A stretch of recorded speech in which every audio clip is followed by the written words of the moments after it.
वृंदावनविहारिणे नमः।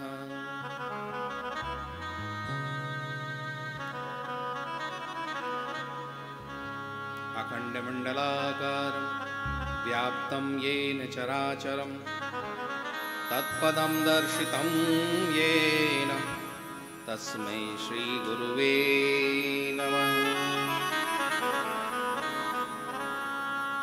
गुरुर्ब्रह्मा गुरुर्विष्णु गुरुर्देवो महेश्वरः गुरुः साक्षात् परब्रह्म तस्मै श्री गुरुवे नमः। वंशी विभूषितकरान्नवनीरदाभात् पीताम्बरादरुणबिम्बफलाद्धरोष्ठा पूर्णेन्दुसुन्दरमुखादरविन्दनेत्रात् कृष्णात् परं किमपि तत्त्वमहं न जाने।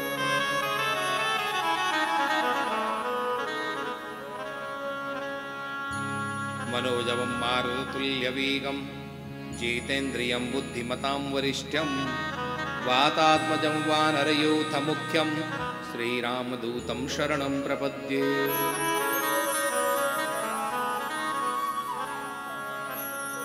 यं प्रव्रजन्तमनुपेतमपेतकृत्यं द्वैपायनो विरहकातर आजुभाव पुत्रैः तन्मयतया तरवो विनेदुः तं सर्वभूतहृदयं मुनिमानतु।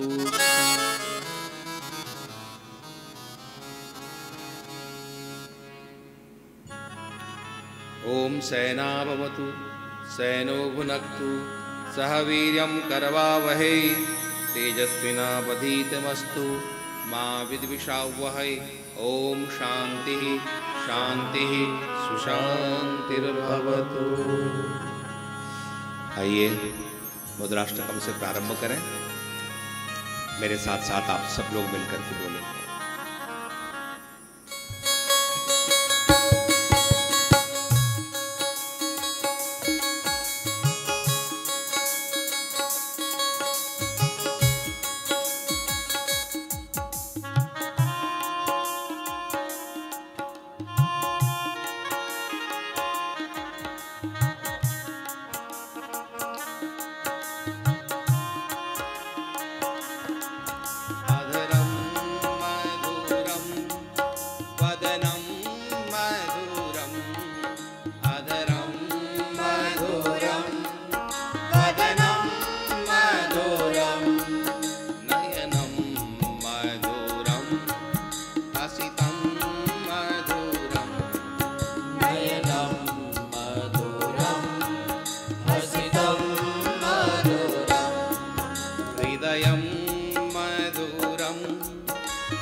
मधुराधिपते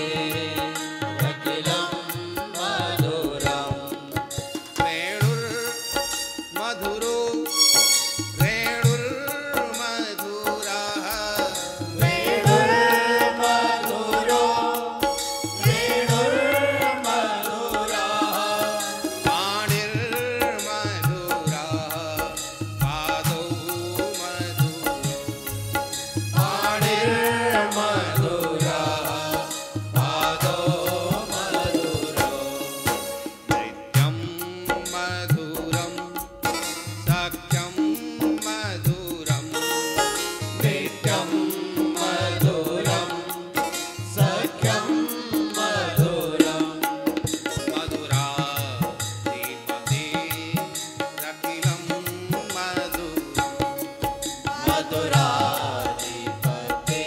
मधुराधिपतेरखिलं मधुरं गीतं मधुरं गीतं मधुरं गीतं मधुरं सूक्तं मधुरं सूक्तं मधुरं भोक्तं मधुरं सोक्तं मधुरं रूपं मधुरं तिलकं मधुरं रूपं मधुरं तिलकं मधुरं मधुराधिपतेरखिलं मधुरं मधुराधिपतेरखिलं मधुरं कर्णं मधुरं कर्णं मधुरं कर्णं मधुरं कर्णं मधुरं हरणं मधुरं रमणं मधुरं हरणं मधुरं रमणं मधुरं समितं मधुरं समितं मधुरं समितं मधुरं मधुराधिपतेरखिलं मधुरं मधुराधिपतेरखिलं मधुरं कुञ्जा मधुरा लीला मधुरा कुञ्जा मधुरा माला मधुरा यमुना मधुरा बीची मधुरा यमुना मधुरा बीची मधुरा सलिलं मधुरं कमलं मधुरं सलिलं मधुरं कमलं मधुरं मधुराधिपतेरखिलं मधुरं मधुराधिपतेरखिलं मधुरं गोपी मधुरा लीला मधुरा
महापुराण की जय। श्री हनुमतलाल जी महाराज की जय। श्री सुखदेव जी महाराज की जय। स्थान देवता की जय। सभी संत महापुरुषों की जय। सभी भगवत भक्तों की जय। ओम नमः पार्वती पदे हर हर महादेव। शिवोहम। परमाराध्य आनंद कंद भगवान श्री वृंदावन बिहारीलाल के वांगमयी प्रतिमूर्ति श्रीमद् भागवत महापुराण, सभी पूज्य संत चरण, विद्वज्जन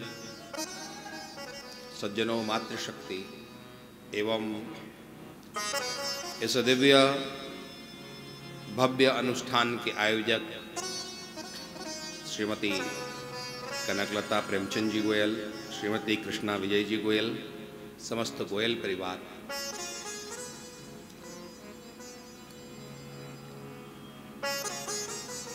हम लोग माँ गंगा में भी स्नान कर रहे हैं और इस भागवत रूपी भागीरथी में भी एक वो सामने भागीरथी बह रही है, नीर के रूप में, पानी के रूप में उसमें गोता लगा रहे हैं, और एक ये भगवत भागीरथी शब्द के रूप में हमारे सामने बह रही है और इसमें भी हम लोग डुबकी लगा रहे हैं।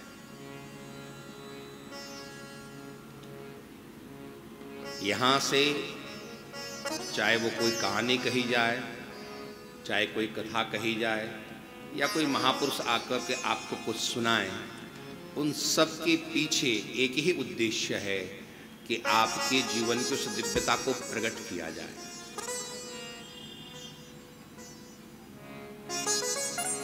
प्रत्येक पत्थर में भगवान है, ऐसा कोई भी पत्थर नहीं कि जिसमें भगवान नहीं है। प्रत्येक पत्थर में भगवान है। फिर आवश्यकता किस चीज की है? उस पत्थर में जो परमात्मा से अतिरिक्त है उसको छांट लिया जाए। शिल्पकार, मूर्ति बनाने वाला क्या करता है? पत्थर से ही तो मूर्ति बनाता है, जो अतिरिक्त होता है उसको निकाल लेता है और दिव्य एक विग्रह प्रकट हो जाता है। बस वही हमारे अंदर भी है, हमारे अंदर भी परमात्मा है। ये कथा, ये संतों का प्रवचन, ये छेनी है, उस जो अतिरिक्त को है वो हटाने का प्रयास है और आपके अंदर से परमात्मा को प्रकट करने का प्रयास है।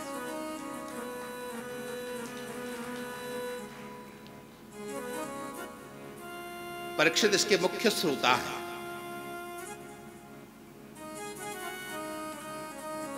परीक्षित के प्राकट्य पर, परीक्षित के जन्म पर, यहां पर उनके अंदर 9 सद्गुण बताए हैं। हम भी यदि परीक्षित बने तो ये 9 सद्गुण यदि हमारे अंदर होते तो हम भी परीक्षित हैं। परीक्षित का मतलब है जिसका पूरा का पूरा जीवन भगवानमय है, आनंदमय है, और अंत में जब ये संसार छोड़ के जा रहा है तो फिर स्वयं परमात्मा उसके सामने गुरु बन करके उसका उद्धार कर रहा है, वो परीक्षित है। मैं आपसे पूछता हूं, आप लोग मुक्त होना चाहते हो कि नहीं चाहते हो? आना, कुछ तो बोलो, चाहते हो? कहीं ऐसा तो नहीं कि नहीं मनाई महाराज तुम बाबा हो तुम ही हो जाओ, मैं तो अपने घर जाना है। ऐसे ही हुआ ना, एक बार एक आदमी गर्मी आती तो भगवान से वो शिकायत करता है, भगवान कितनी गर्मी है, मारे गर्मी के बेहाल हैं हम। फिर सर्दी आई, भगवान कितनी सर्दी है। फिर वर्षा आई तो कहता भगवान कितनी वर्षा। भगवान सुनते सुनते भगवान परेशान हो गए। भगवान ने कहा भैया तुझे गर्मी से परेशानी है, तुझे सर्दी से परेशानी, तुझे वर्षा से परेशानी है, तो यहाँ बहुत परेशान हो गया, चल हमारे साथ ऊपर चल। उसने कहा भगवान मजाक भी नहीं कर सकते हैं क्या?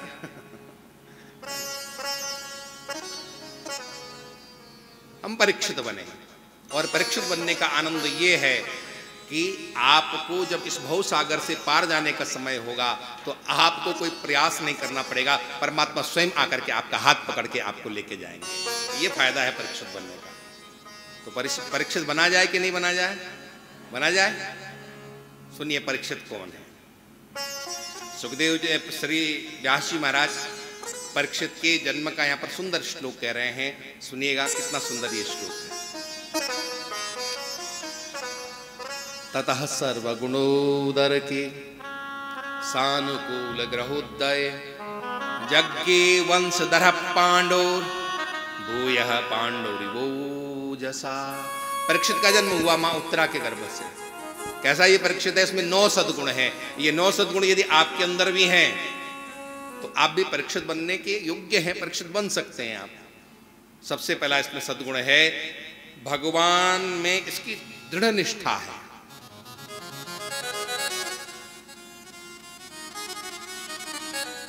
आज हमारी भक्ति का सबसे कमजोर पहलू है कि हमारी वो भक्ति, हमारी वो निष्ठा दृढ़ नहीं है, इसलिए हम लोग कमजोर हैं। कृपालु है ये, धैर्यशाली है, सत्य प्रतिज्ञ है, गंभीर है, दुर्धर्ष है, शरणागत वत्सल है, ब्रह्मण्य देव है। तो ये बहुत 9 सद्गुण राजा परीक्षित के बताए और उदाहरण दिया किसकी तरह से। बताया कि भगवान में इसकी कितनी निष्ठा है, प्रहलाद की तरह।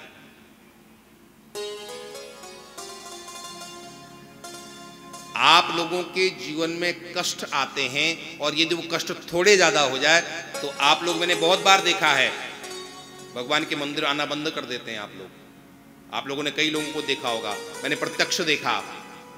हमारे एक परिचित हैं, वो प्रत्येक एकादशी को वृंदावन की परिक्रमा किया करते थे, भगवान का दर्शन किया करते थे। और उनका जवान बेटा कैंसर से मरा, बहुत प्रार्थना की, नहीं बचा पाए और उसके बाद उनका परिक्रमा आना बंद हो गया, बिहारी जी दर्शन करना बंद हो गया। मैंने पूछा, एक दिन मुझे मिले, मैंने कहा दादाजी आपने बंद क्यों कर दिया? कहा भगवान कुछ नहीं है, मेरे बेटे को नहीं बचाया भगवान ने, इसलिए कहीं कुछ मैं जाता ही नहीं। ये दृढ़ता होनी चाहिए। ये संसार तो आता जाता है, जिसका जितना जीवन है, जैसी परिस्थितियां हैं, जैसा प्रारब्ध है, आपके साथ में वैसा होता जाएगा। प्रहलाद के साथ में क्या क्या हुआ, लेकिन प्रहलाद की वो दृढ़ता कहीं कम हुई क्या? आप सब लोगों को प्रहलाद की कथा पता है। प्रहलाद के जीवन में कहीं परमात्मा के प्रति विश्वास कम हुआ? नहीं हुआ। जले विष्णु स्थले विष्णु विष्णु पर्वत मस्तके। वह प्रहलाद जी महाराज कहते हैं कि मेरा वो परमात्मा कहां नहीं है, सब जगह है। तो मेरा आपसे निवेदन है कि परिस्थितियां विपरीत हो जाएं तो आप परमात्मा से विपरीत मत होना, ध्यान रखना। बात समझ में आ रही है आपको? क्या समझ में आया? परिस्थितियां विपरीत हो जाए तो आप परमात्मा के विपरीत मत हो जाना। परमात्मा के विपरीत हो गए तो फिर आप कहीं के नहीं रह पाओगे। परिस्थितियां आती जाती हैं, हमारी वो निष्ठा दृढ़ रहनी चाहिए। हमारी निष्ठा आने जाने वाली नहीं रहनी चाहिए, दृढ़ निष्ठा होनी चाहिए। तो प्रहलाद के समान, प्रहलाद सदगृह। आजकल किसी ने बहुत अच्छा लिखा है, सुनिए। वफा की उम्मीद मत रखो इस दुनिया में, वफा की उम्मीद मत रखो इस दुनिया में। जब दुआ कबूल ना हो तो लोग खुदा बदल लेते हैं।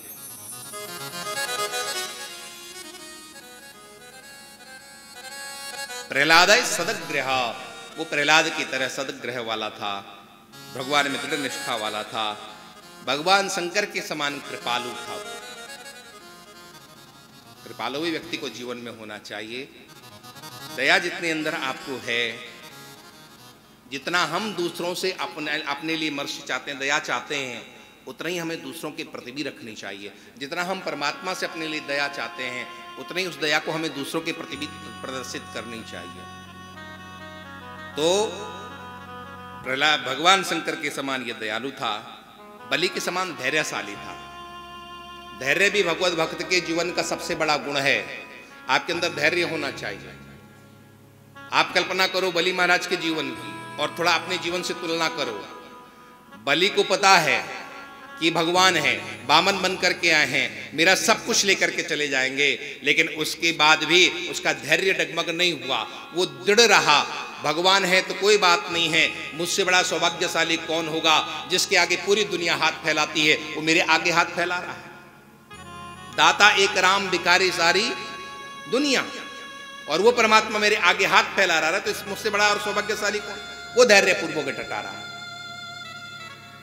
और आपको पता चल जाए कि प्रेम भैया कहीं हमारे डोनेशन की चर्चा कहीं करवाने वाले हैं, तो फिर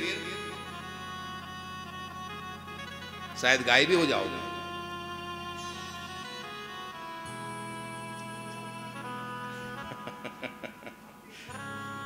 श्री वृंदावन बिहारी लाल की जय। नहीं, इनमें से तो कोई नहीं है।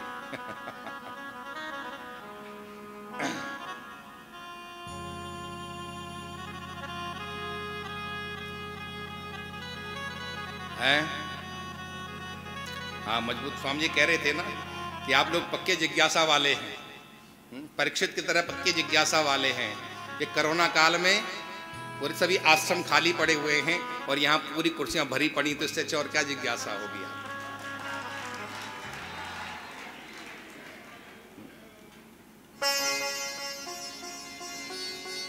बलि की तरह धैर्यशाली है वो, राम के समान सत्य प्रतिज्ञ है, जीवन में सत्य भी होना चाहिए। ये सब परीक्षित जी महाराज के गुण हैं और इन गुणों को धारण करके आप परीक्षित जैसा बन सकते हो। ये यहाँ पर इस दिव्य भागवत की कथा में बताया गया है। समुद्र के समान गंभीर है, समुद्र में नदियां जाती हैं, वो बहुत ज्यादा बावला नहीं हो जाता है और वो पानी बादल बन करके उड़ जाता है, तो वो फिर डिप्रेशन में नहीं चला जाता है। आता है तो ठीक है, जाता है तो भी ठीक है, वो हर परिस्थिति में गंभीर बना रहता है। समुद्र के समान भगवत भक्त को गंभीर भी होना चाहिए, अग्नि के समान दुर्धर्ष तेजोमय होना चाहिए भगवत भक्त को, बिल्कुल दृढ़। आओ कौन है मेरे सामने? डरपोक व्यक्ति का नाम भक्त नहीं है, दुर्धर्ष जो है वो भक्त है। शरणागत वत्सल, शरण में आए हुए प्रत्येक व्यक्ति का हित करना, ये भी भगवत भक्त का बहुत बड़ा गुण है। हमारे श्री प्रेमचंद जी गोयल, जो भी सहायता के लिए कुछ आता है, आप सब लोग भी, सभी यहाँ पर बैठे हैं, लेकिन हमारे मुख्य यजमान तो भैया ही हैं। ऐसा मत समझना कि महाराज केवल भैया का ही नाम ले रहे हैं, आप सबका नाम है। राजेश जी ठीक है ना?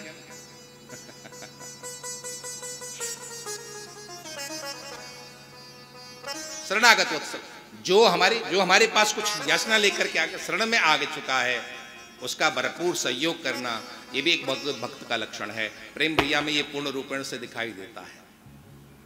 ब्रह्मण्य देव, ये बहुत बड़ी बात है। ब्रह्मण्य देव का मतलब है तपोपूत उस ब्राह्मण का कभी भी अपमान न करना। एक बात ध्यान रखना, आपके घर में ब्राह्मण देवता आते हैं, कभी भी उनको देख करके मुख मत बनाना। वो ब्राह्मण देवता, आप सोचते हो कि कुछ आपसे मांगने के लिए आ गया है, वो ब्राह्मण आपसे मांगने के लिए नहीं आया है। आप तो बाद में उसको दक्षिणा देते हो, पहले वो आपको अमूल्य आशीर्वाद देता है।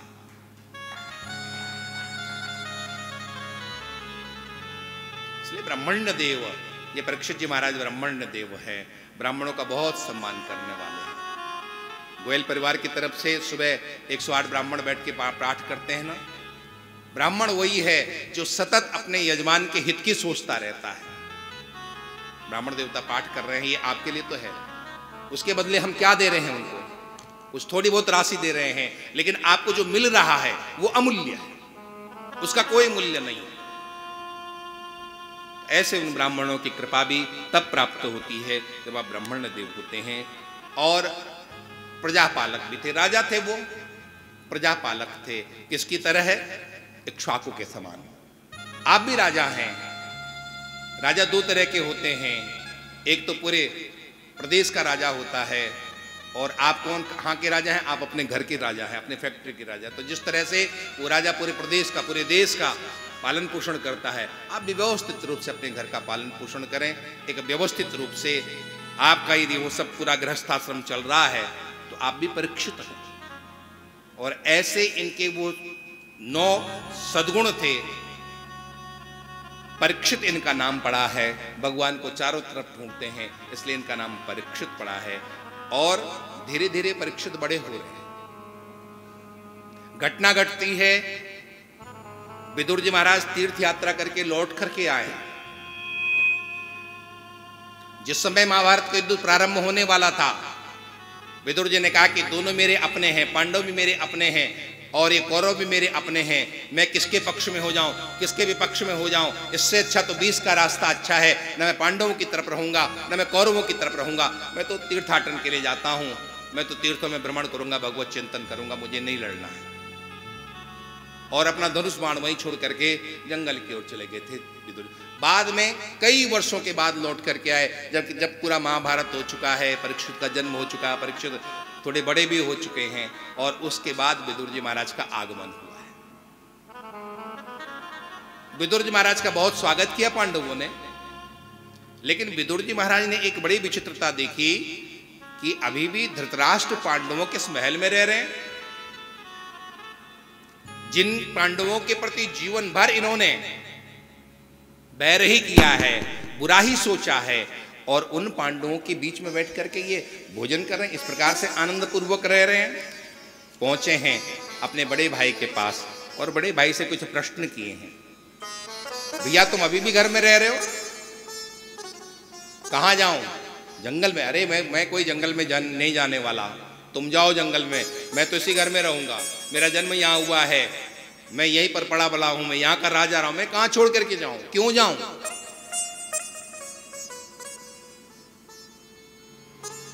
और आप हम भी यही सब कहते हैं, ये केवल यहाँ की कथा नहीं है, आप हम सबकी कथा है। क्यों ऐसा हमारे मन में आता है? आशा और तृष्णा की वजह से। अहो वही सी जंतु जीविताशा यया भगवान। विदुर जी कहते हैं कि तुम्हारे अंदर इतनी आशा तृष्णा है। एक बात मैं आपको बताऊं, आप पुनः इस दुनिया में क्यों आते हैं पता है आपको? आपकी आशा और तृष्णा ही आपको यहां से लौटा के लाती है। आप ये शरीर छोड़ के जाते हो, लेकिन यहां आपकी आशा तृष्णा वो जीवित रहती है।